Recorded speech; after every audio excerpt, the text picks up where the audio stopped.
لیکن اس حکم میں دو طرح کی، یا تو فرض ہوگا یا واجب. فرض بھی ضروری ہے، واجب بھی ضروری ہے. اس کو یوں سمجھیں کہ عشاء کی نماز آپ سے قضا ہو جائے تو قضا نماز ادا کرو گے کہ نہیں کرو گے؟ بولو نا بھائی، کرو گے؟ کیوں کرو گے؟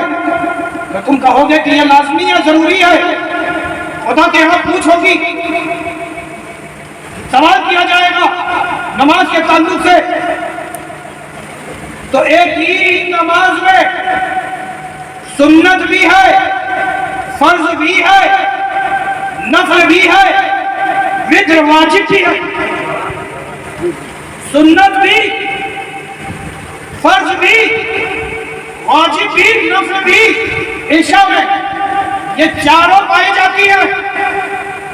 لیکن قضا ہو جائے تب حکم یہ ہے کہ فرض اور واجب کو کی قضا ادا کرنا ضروری، فرض کی بھی اور وتر واجب کی بھی جو قضا ہے اس کو ادا کرنا ضروری ہے. سنت اور نفل یہ قضا میں ادا نہیں کی جاتی. قضا میں ادا فرض اور واجب ہی کیا جائے گا. اور ہے یہ خدا کا حکم، اور خدا کا حکم دو طرح کا، ایک فرض ہو ایک واجب ہو. اے اللہ یہ بات ہمارے سمجھ میں نہیں آتی، یا تو تیرا حکم فرض ہوتا یا تو واجب ہوتا. تیرا حکم ہے فرض کے درجے میں ہے یا واجب کے درجے میں، ایسا کیوں؟ عزیز دوستوں، یہاں ذرا بات سمجھنے والی ہے، بڑی بھاری بات ہے لیکن بہت ہی اچھے اور سادگی سے میں آپ کے سامنے بیان کرتا ہوں. لفظ کل پہ غور کریں. اے محبوب آپ فرما دیجیے، اے محبوب آپ فرما دیجیے مجھے نماز کو فرض کرنا ہوگا تو میں کہہ دوں گا، مجھے فرض نماز کو کرنا ہوگا تو میں یہ کہوں گا اقیموا الصلاۃ وآتوا الزکاۃ. نماز بھی فرض ہوگی، زکات بھی فرض ہوگی. لیکن آپ کا خرابت آ رہا ہے. اگر میں کہہ دوں گا تو میرے پردوں پر جس طرح نماز فرض ہے، نماز فرض ہے، اسی طرح میرے پردوں پر آپ کا خرابت سے مدد کرنا بھی فرض ہو جائے گا. آپ کہہ دیجیے تاکہ حکم میں یہ ہلکا پن کیوں کیا؟ ہاری رہنے دیتا. خدا تو سب جانتا ہے، اسے معلوم ہے کہ میرے بندے ویسی محبت نہیں کر سکتے جیسی محبت میں کرتا ہوں. میں جیسی محبت کرتا ہوں ایسی محبت میرے بندے نہیں کر سکتے. نماز خدا نہیں پڑھتا، نماز خدا نہیں پڑھتا، خدا کے لیے نماز پڑھی جاتی ہے. زکات خدا نہیں دیتا، خدا کے لیے زکات دی جاتی ہے. لیکن میں بتانا چاہتا ہوں کہ خدا حبیب کے قرابت داروں سے محبت کرتا ہے، مودت کرتا ہے. جیسی خدا مودت کرتا ہے ایسی بندے کر نہیں سکتے. سبحان اللہ. جب بندے ویسی کر نہیں سکتے تو اے محبوب آپ کہہ دیجئے تاکہ تھوڑا ہلکا پن رہے، تھوڑا ہلکا پن رہے. جی دوستو، واجب برابر داروں کی مودت واجب ہے، ضروری. اچھا مودت پہ اتنا آپ نے سنا، کوئی پوچھ لے حضرت یہ مودت کیا ہے؟ ہم نہیں جانتے مودت کسے کہتے ہیں. آپ لوگ جان رہے ہیں مودت؟ بولو نا بھائی، نہیں جان رہے. سمجھنا چاہتے ہیں؟ سمجھیں گے کہ آگے بڑھیں؟ جمپ کر جاؤں؟ سمجھیں گے؟ آپ نے محبت سنی ہے؟ جانتے ہیں محبت کسے کہتے ہیں؟ کسے کہتے ہیں؟ آپ جان رہے ہو لیکن بتا نہیں پا رہے. عشق سنا ہے؟ ارے بولو نا بھائی، جانتے ہو عشق کسے کہتے ہیں؟ تو یہی بتاؤ عشق کسے کہتے ہیں؟ نہ محبت آپ بتا پا رہے ہو، نہ عشق بتا پا رہے ہو، لیکن جانتے ہو اب میں آپ کے دل کی باتوں کو اپنی زبان سے بیان کرتا ہوں، اس میں کیفیت ہوتی ہے۔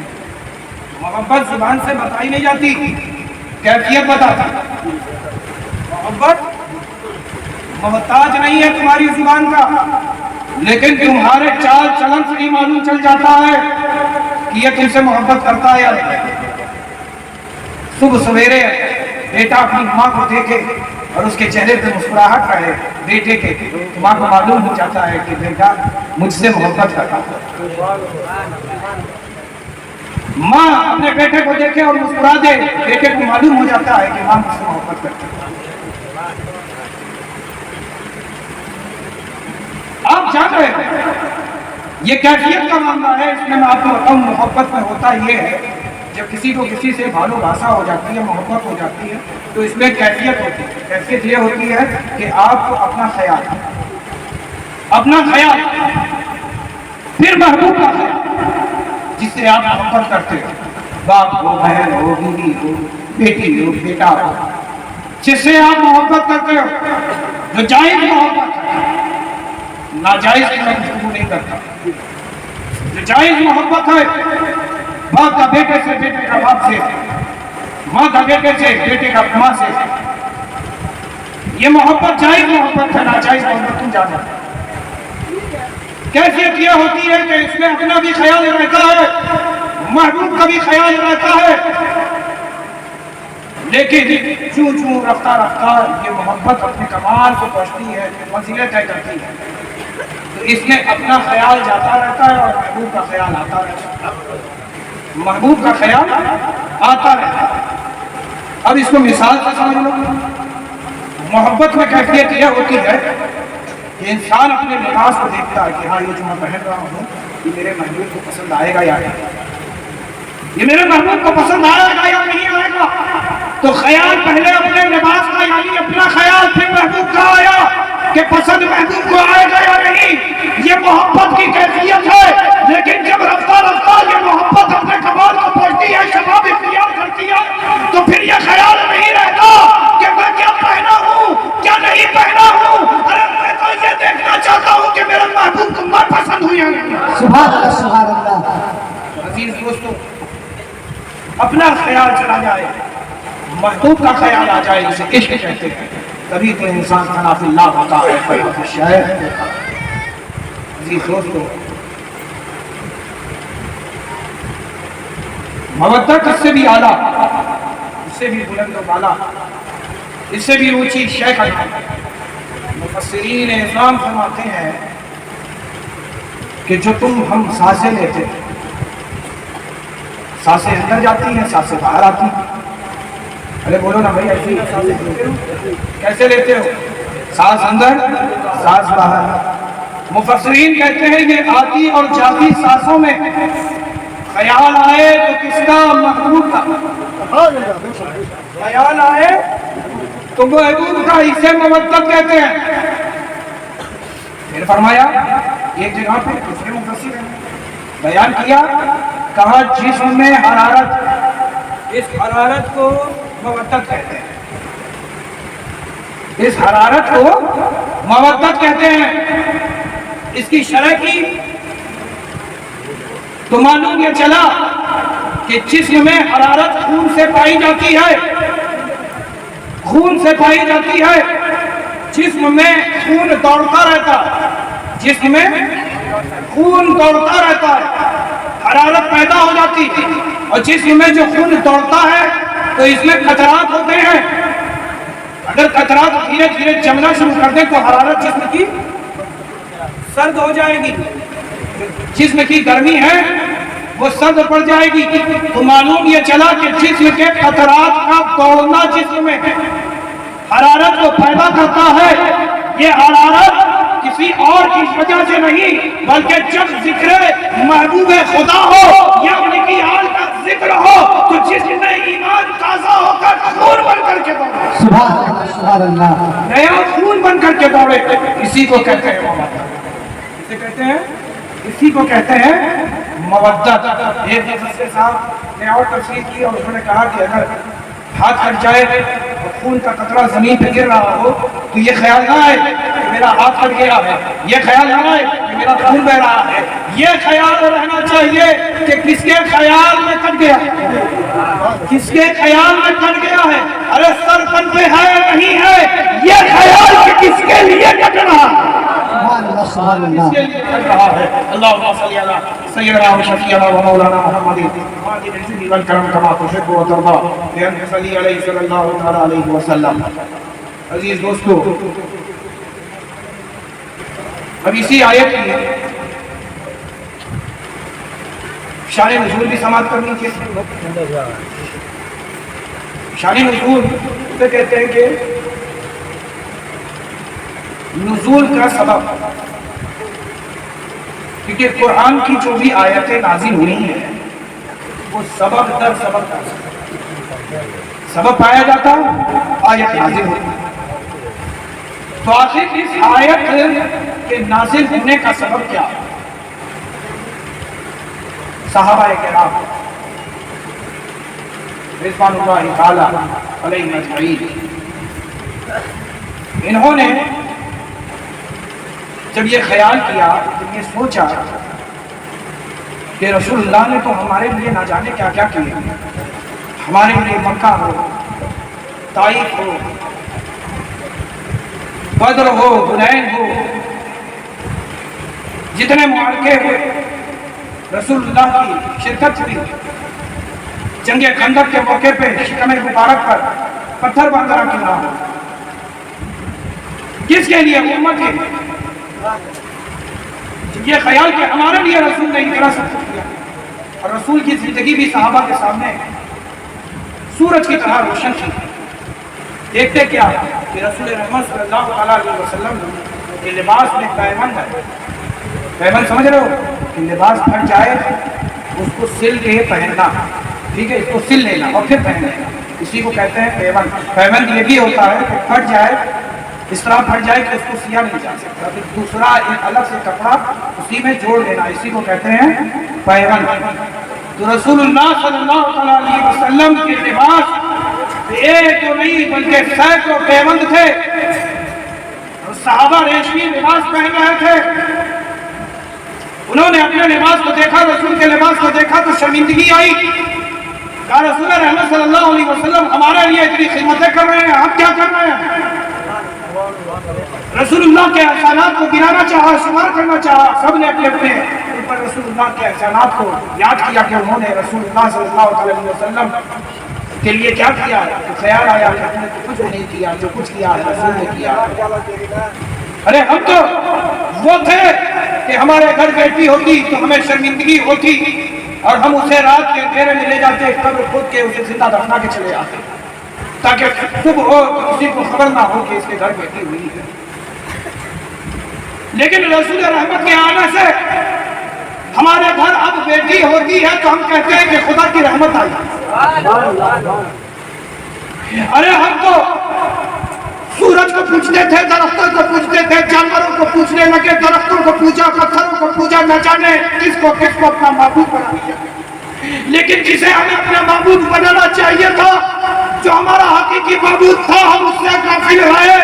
اس خدا کی معرفت دلانے والا کوئی اور نہیں بلکہ جناب احمد مجتبی محمد مصطفیٰ ہے۔ تو صحابہ تڑپ اٹھے اس خیال سے کہ مصطفیٰ آئے، خدا کے غضب سے ہمیں بچا لیا، خدا کے قہر سے ہمیں بچا لیا، خدا کے عذاب سے ہمیں بچا لیا۔ ارے بے شمار احسانات ہیں مصطفیٰ کے ہم پر، ارے اتنے احسانات ہیں، یہ تو پھر بھی ممکن ہے کہ انسان اپنے بالوں کو گن لے، یہ پھر بھی ممکن ہے، یہ ہو سکتا ہے کہ آسمان میں ستارے ہیں، اس کو بھی شمار کیا جا سکتا ہے، یہ بھی ممکن ہے کہ درخت کے پتوں کو بھی گن لیا جائے، لیکن قربان جائے انسانوں، تمہارے انسانیت پر اگر سب سے زیادہ کسی کا احسان ہے تو وہ مصطفیٰ جانے والا، سب سے زیادہ احسان اگر کسی کا ہے کسی پر تو وہ میرے مصطفیٰ کا احسان ہے۔ اسی لیے تو انہیں ہم وسیلے اعظم کہتے ہیں، وہ جو رسولوں کے سردار ہے، امام الانبیاء ہے، خاتم النبیین ہے، وہ جو رحمت للعالمین ہے، وہ جو طٰہٰ ہے، یاسین ہے۔ عزیز دوستو، بے شمار احسانات ہیں ہم پر۔ صحابہ نے جب احسانات کو شمار کرا تو شرمندہ ہو گئے کہ ہم نے تو کچھ رسول کے لیے نہیں کیا ہے. حالانکہ وہ صحابی ہیں کہ جنہوں نے رسول کے عشق میں اپنا مال چھوڑا، اپنی اولادیں چھوڑی، اپنا سب کچھ چھوڑا، اپنا عزیز وطن مکہ چھوڑا. رسول اللہ ہجرت کر گئے مدینہ، مدینہ پیچھے چلے آئے، اور پھر بھی کہہ رہے ہیں کہ ہم نے کچھ رسول کے لیے نہیں کیا. چلو چلو رسول کی بارگاہ میں چلتے ہیں اور رسول کو کچھ نذرانہ پیش کرتے ہیں، کچھ ہدیہ دیتے ہیں. اللہ اللہ. اب جو رسول اللہ صلی اللہ تعالیٰ علیہ وسلم کے پاس ایک گٹھڑی بن کر کے تیار ہو کر کے آئی اور رسول کے خطوں میں اظہار کر دیا گیا. رسول رحمت صلی اللہ تعالیٰ علیہ وسلم مسکراتے نہیں ہیں، بلکہ مسکراتے ہوئے رسول کا چہرہ بدل جاتا ہے، چہرہ ٹمٹما جاتا ہے، لال ہو جاتا ہے، سرخ ہو جاتا ہے. ایسا یہ تغیرات پائے ہی گئے تھے کہ خدا کے حکم سے جبریل امین وحی الہی لے کے نازل ہوتے ہیں اور فرماتے ہیں قل لا اسألکم علیہ اجرا الا المودۃ فی القربى. اے محبوب آپ فرما دیجیے کہ تم سے کوئی بدلہ نہیں طلب کیا جاتا مگر یہ کہ قرابت داروں سے مودت. اب جب یہ فرمایا رخ میں باری ہوا، صحابہ نے عرض کیا یا رسول اللہ یا حبیب اللہ، آپ کے قرابت دار کون ہیں؟ آپ کے قرابت دار کون ہیں؟ رسول اللہ صلی اللہ علیہ وسلم نے فرمایا فاطمہ والعلی والحسن والحسین وابناہما. فرمایا فاطمہ ہیں، علی ہیں اور حسن اور حسین ہیں، اور قیامت تک ان کی آنے والی اولاد یہ میرے قرابت دار. عزیز دوستو، یہ مصطفیٰ جان احمد نے بتا دیا قرابت دار ہے رسول رحمت صلی اللہ تعالیٰ علیہ وسلم. حضرت فاطمہ کو بلاتے ہیں، حضرت مولا علی مشکل کشا کو بلاتے ہیں، حسن اور حسین کو بلاتے ہیں، اور جو چادر اوڑھے ہوئے تھے اپنے چادر سے ان اصحاب کو اس جھرمٹ میں لے لیتے ہیں اور کہتے ہیں کہ اے پروردگارا، اے پروردگار یہ میری عطرت ہے، انہیں پاک صاف کر دے. کیا دعا مانگی؟ اے اللہ یہ میری عطرت ہے، اے اللہ یہ میری عطرت ہے، اے اللہ انہیں تو پاک صاف کر دے، انہیں تو پاک صاف کر دے. اللہ رب العزت نے رسول اللہ کی دعا کو قبول فرمایا اور آیت نازل فرمائی. آیت تطہیر نازل ہو گئی. اللہ تبارک و تعالیٰ نے رسول کی عطرت کو پاک صاف فرما دیا. اب جب یہ آیت کریمہ نازل ہوتی ہی والی تھی، جب رسول اللہ نے اپنے عطرت کو اپنے آغوش کرم میں لیا تو حضرت ام سلمہ فرماتی ہے میرا بھی جی چاہا، ام المومنین ہے ام سلمہ، میرا بھی جی چاہا کہ لا چلو رسول اللہ کے اسی آغوش کرم میں بھی سما جاؤں، میں بھی اسی آغوش کرم میں سما جاؤں. رسول اللہ نے اپنی چادر کو ام سلمہ سے چھین لیا اور فرمایا انت بخیر، فرمایا تم خیر پہ ہو، تم خیر کے ساتھ ہو، کیوں کہ تم میری زوجہ ہو، تم میری امت کی ماں ہو،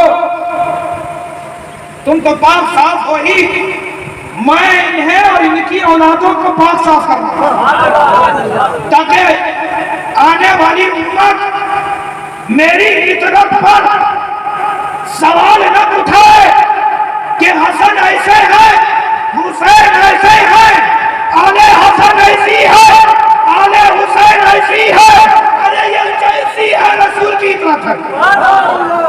تم سادات کرام کے بارے میں یہ نہ کرو، یہ گمان نہ کرو کہ یہ ایسے ہے ویسے ہے، ارے جیسے بھی ہے مصطفیٰ کے ہیں. اعلیٰ حضرت فضل بریلوی فرماتے ہیں کہ سید زادہ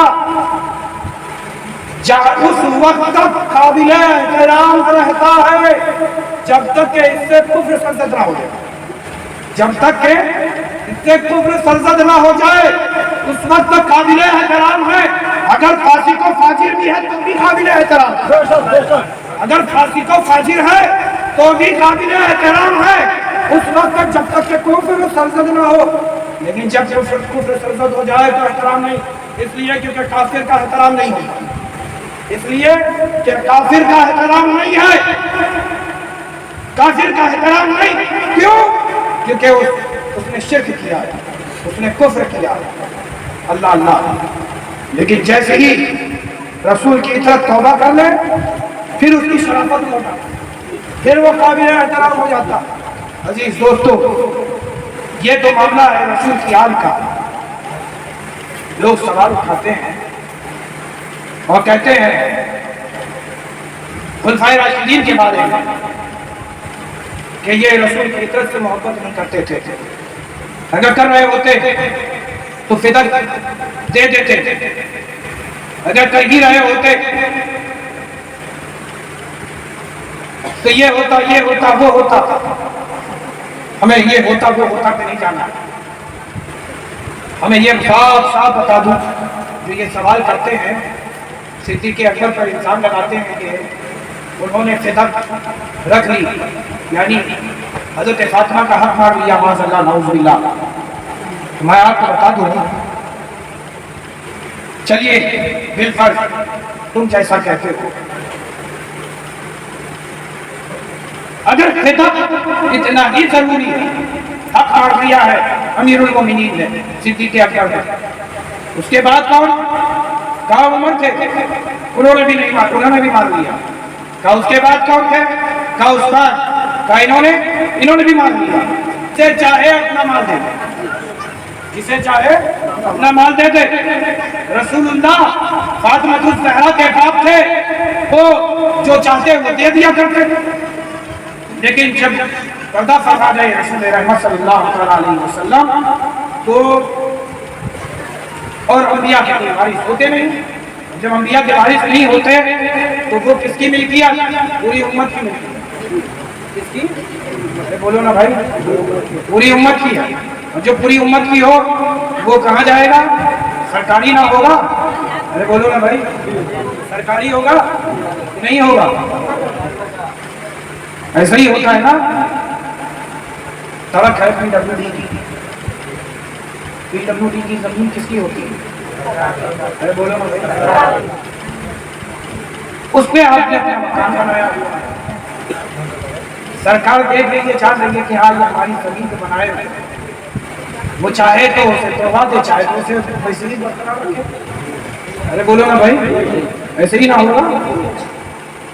تو یہی معاملہ کچھ ایسے ہی تھا کہ وہ سرکاری ہو گئی، جب سرکاری ہو گئی تو وہ مال غنیمت میں نہیں، وہ بیت المال میں چلا گیا۔ عزیز دوستو، یہ فدیہ کا معاملہ ہے۔ پھر حسین کے منہ میں رکھتے، بچے خاموش ہو جاتے۔ عزیز دوستو، اسی طرح ایک دفعہ رسول اللہ صلی اللہ علیہ وسلم منبر رسول پر تھے، خطبہ دے رہے تھے، دیکھا کیا کہ حسن اور حسین مسجد نبی میں آئے کچھ اس طرح کہ بچہ ہوتا ہے نا کہ جب وہ چلنے کی کوشش کرتا ہے، کھڑا ہوتا ہے، پیر لڑکھڑاتے ہیں اور وہ بیٹھ جاتا ہے، پھر کھڑا ہوتا ہے، پھر قدم لڑکھڑاتے ہیں، پھر وہ گر جاتا ہے۔ کچھ یہی کیفیت امام حسن اور امام حسین کی تھی۔ مسجد نبی میں آئے، دیکھا کیا رسول اللہ صلی اللہ علیہ وسلم نے کہ نمازیں اس طریقے سے کھڑے ہونا چاہ رہے ہیں، گر جا رہے ہیں، کھڑے ہونا چاہ رہے ہیں، گر جا رہے ہیں، کھڑے ہونا چاہ رہے ہیں، گر جا رہے ہیں۔ رسول رحمت صلی اللہ علیہ وسلم نے دوران خطبے کو ترک فرمایا اور منبر سے اتر کر تیز قدموں کے ساتھ امام حسن اور امام حسین کو اپنے آغوش کرم میں لیا اور منبر پہ آ کے بیٹھ گئے۔ منبر ایک، امام تین، منبر ایک تھا مگر امام تین، ایک وقت میں ایک ہی امام، لیکن رسول اللہ نے حسن کو بھی لیا، حسین کو بھی لیا، امام بنا دیا اور فرمایا الحسین منی وانا من الحسین، حسین مجھ سے ہے اور میں حسین سے ہوں۔ اچھا، یہ بات تو سمجھ میں آتی ہے کہ حسین رسول سے، کیونکہ رسول کی بیٹی فاطمہ ہے، فاطمہ کے بیٹے حسن اور حسین، لیکن نواسے سے کیسے نانا ہوگا؟ نانا سے تو نواسا ہے، اس میں تو کوئی شک و شبہ کی بات ہی نہیں ہے، لیکن نواسے سے کیسے نانا؟ نواسے سے کیسے نانا؟ تو اس میں من پہ غور کیجئے، منی الحسین منی، یہ من جو ہے یہ زائدیہ ہے، تمثیلیہ ہے. یہ ایسے ہی ہے جیسے کوئی کہے کہ زید کالاسد، زید شیر کی طرح ہے. زید شیر کی طرح ہے. تو جو شیر ہے وہ زید نہیں ہو سکتا، اور جو زید ہے وہ شیر نہیں ہو سکتا. لیکن طرح تو ہو سکتا ہے کس میں؟ بہادری میں. تم بتانا یہ چاہ رہے ہیں نبی کہ حسین ہی میں ہوں اور میں ہی حسین ہوں، یعنی اپنی ذات سے تمثیل دے دی. کہا کہ جس طریقے سے میں ہادی ہوں اسی طریقے سے حسین بھی ہادی ہوں. نبی رحمت کس کے مولا ہے؟ میں آپ کو بتا دوں آدم علیہ السلام کے بھی مولا ہے. نبی رحمت مولا ہے شیش کے بھی، حضرت ہند کے بھی نبی مولا ہے، نوح علیہ السلام کے بھی، ابراہیم خلیل اللہ کے بھی، اسماعیل ذبیح اللہ کے بھی. کل 1,00,000 انبیاء کرام آئے. یہ سب کے مولا کوئی اور نہیں بلکہ ہمارے نبی ہے.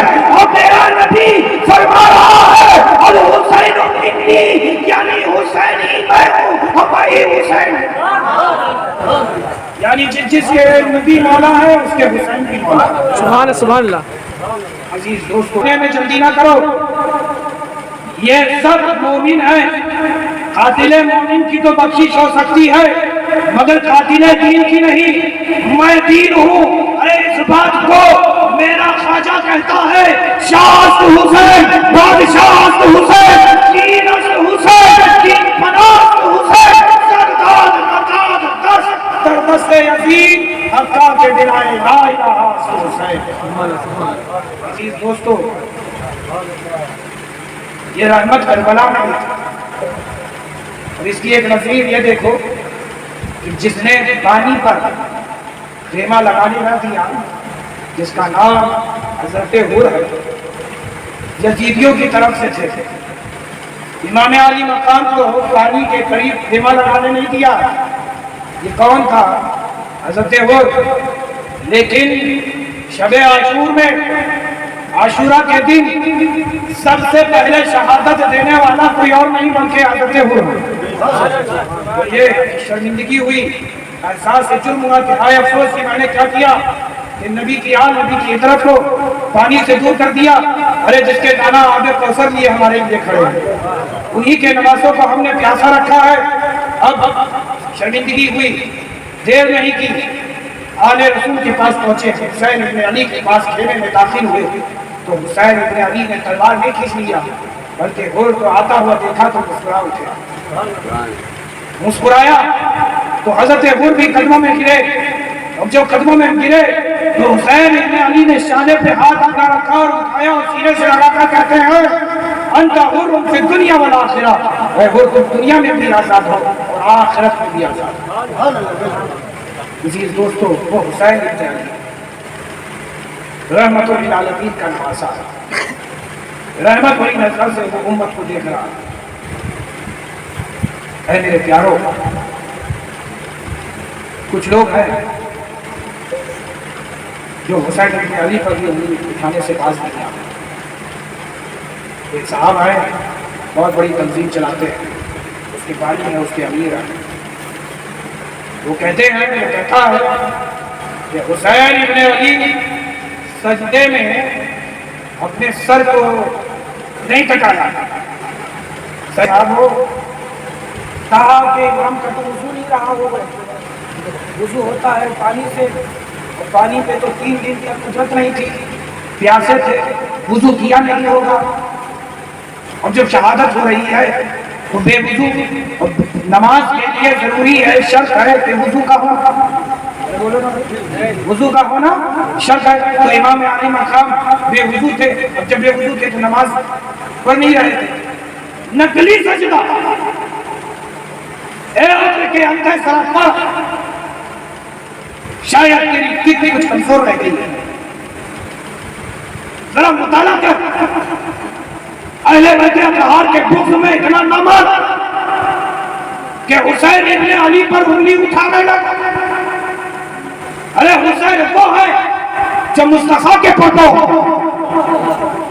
تم حسین ابن علی پر نہیں بلکہ نبی رحمت پر انگلی اٹھا رہے ہو، تم حسین ابن علی پر نہیں بلکہ نبی کی دی ہوئی تربیت پر انگلی اٹھا رہے ہو۔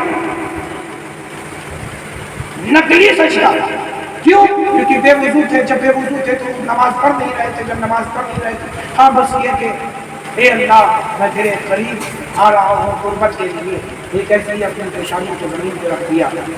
نقلی سجدہ تھا، یعنی فرضی سجدہ، دکھاوٹی سجدہ، معاذ اللہ نعوذ باللہ من ذالک۔ ارے حسین تو وہ ہیں کہ جن کی نماز کو سن کر ہمیں بھی نماز پڑھنے کا شوق پیدا ہوا،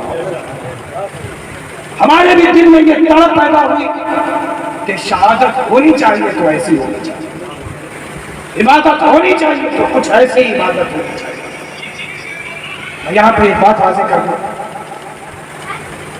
میں نے کہا فکر وہ اس لیے مسئلہ آپ لوگ بھی جانتے ہیں، خالی جلسہ اور اسٹیج نہ سجائیں، ہمارے تربیت ہماری رسالت نہ کریں، کچھ مسئلہ بھی سیکھ کے جائیں۔ شریعت کا مسئلہ یہ ہے کہ اگر آپ پانی پر قادر نہیں ہیں، پانی پر قادر نہیں ہیں، قدرت نہیں رکھتے ہیں،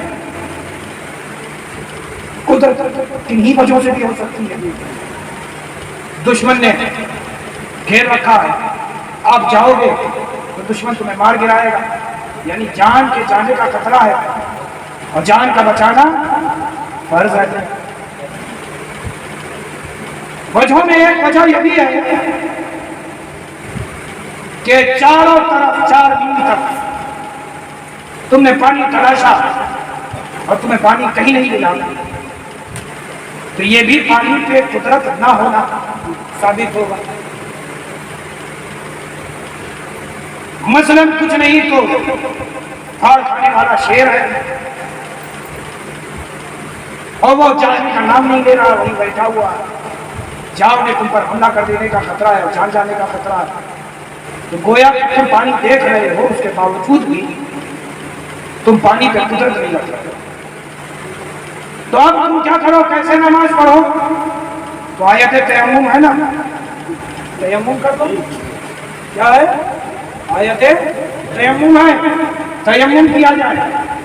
اچھا یہ بتاؤ تیمم کیسے کرتے ہیں؟ کسی کو آتا ہے تیمم کرنا؟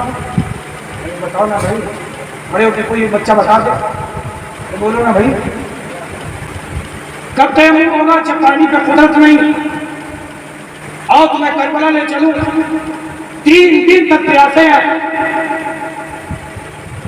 پانی پہ قدرت نہیں کہ پیاس مٹا سکے، لیکن یہ علی کے گھر والے ہیں، فاطمہ کے لگتے جگر ہیں۔ ارے وہ فاطمہ کے اگر سجدہ کرتے تو رات گزر جائے، فاطمہ کو خبر نہیں، وہ علی ہے کہ سجدے میں چلے جائیں، خنجر نکال لیا جائے، علی کو خبر نہیں، انہی کے لگتے جگر ہیں، انہی کے پروردگار ہیں۔ عزیز دوستو، حسین ابن علی ہیں، ان کے گھر والے پیاسے ہیں، کیا 3 روز تک نمازیں نہیں پڑھ رہے تھے صاحب؟ جیسے انہوں نے وہاں دلیل رکھی کہ پانی پہ قدرت نہیں تھا تو بے وضو تھے، اور جب بے وضو نماز نہیں پڑھی جا سکتی تو گویا کہ تم کہنا چاہ رہے ہو کہ 3 روز تک امام علی مقام اور ان کے گھر والوں نے نمازیں نہیں پڑھی؟ ارے حسین ابن علی تو وہ ہے کہ جن کے دل میں آ جائے ان کی نمازیں ہو جایا کرتی ہیں۔ عزیز دوستو، وہ حسین ابن علی ہے کہ حسین کی یاد میں اگر تم نماز نفل بھی پڑھو تو وہ بھی قبول ہوتی ہے۔ عزیز دوستو، وہ حسین ابن علی یہ بہتان لگانا ہوتا ہے۔ عزیز دوستو، ایسے لوگوں سے بچو، اور میں یہی کہنا چاہوں گا آخر میں کہ حسین ابن علی نے سجدے میں سر جو کٹایا ہے کس کے لیے؟ امت کے لیے، تاکہ میرے نانا کی امت مجھ سے درس لے لے کہ نماز کا وقت ہو تو نماز پڑھ لو، اگرچہ تمہارے تن سے سر جدا ہو جائے۔ عزیز دوستو، مسجدیں تو آپ بنا لیتے ہو، کیا آپ اسے آباد بھی کرتے ہو؟ ہمارے কথা مسلم پڑھنے کے پڑھ لینا پارچی کی پارچی نا پارچی پیدا کرتے چلے جا رہے ہو. مجھے بڑی خوشی ہوئی کہ آپ لوگ مل کر کے یہ جلسہ کر رہے ہو. ان نوجوانوں کو میں سلام کرتا ہوں جنہوں نے یہ حوصلہ دیا. اللہ تعالیٰ ان میں اتحاد و محبت قائم رکھے, ان کی نسلوں میں محبت قائم رکھے. لیکن میں بس ایک گزارش کرنا چاہتا ہوں کہ آپ ان کی گزارش کو قبول کریں گے. جو تم کہا کرتے تھے وہ تمہارے سدھانے آ جائے گا اور تمہارے لیے مغفرت کی دعا کرے گا. اے اللہ, یہ تیرا بندہ تھا جو تیرے کلام کو پڑھا کرتا تھا, اے پروردگار تو اس کی بخشش فرما. پوچھو کلام پاک تم نے پڑھا, دنیا میں فائدہ تمہیں کہاں ملا؟ دنیا میں بھی مل رہا اور قبر میں پہنچے وہاں بھی مل رہا, حشر کے دن بھی مل رہا. میں آپ کو ایک چیز بتاؤں, ذرا سنیں.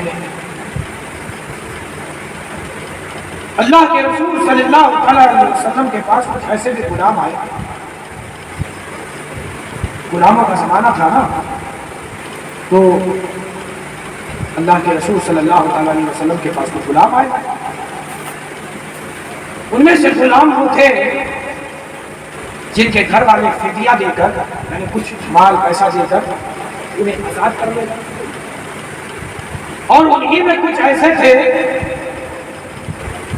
جو پڑھنا لکھنا جانتے تھے, لیکن ان کو آزاد کرانے کے لیے کوئی فدیہ نہیں آیا. تو جانتے ہو اللہ کے رسول صلی اللہ علیہ وسلم نے فرمایا, اے غلاموں, اگر تم آزادی چاہتے ہو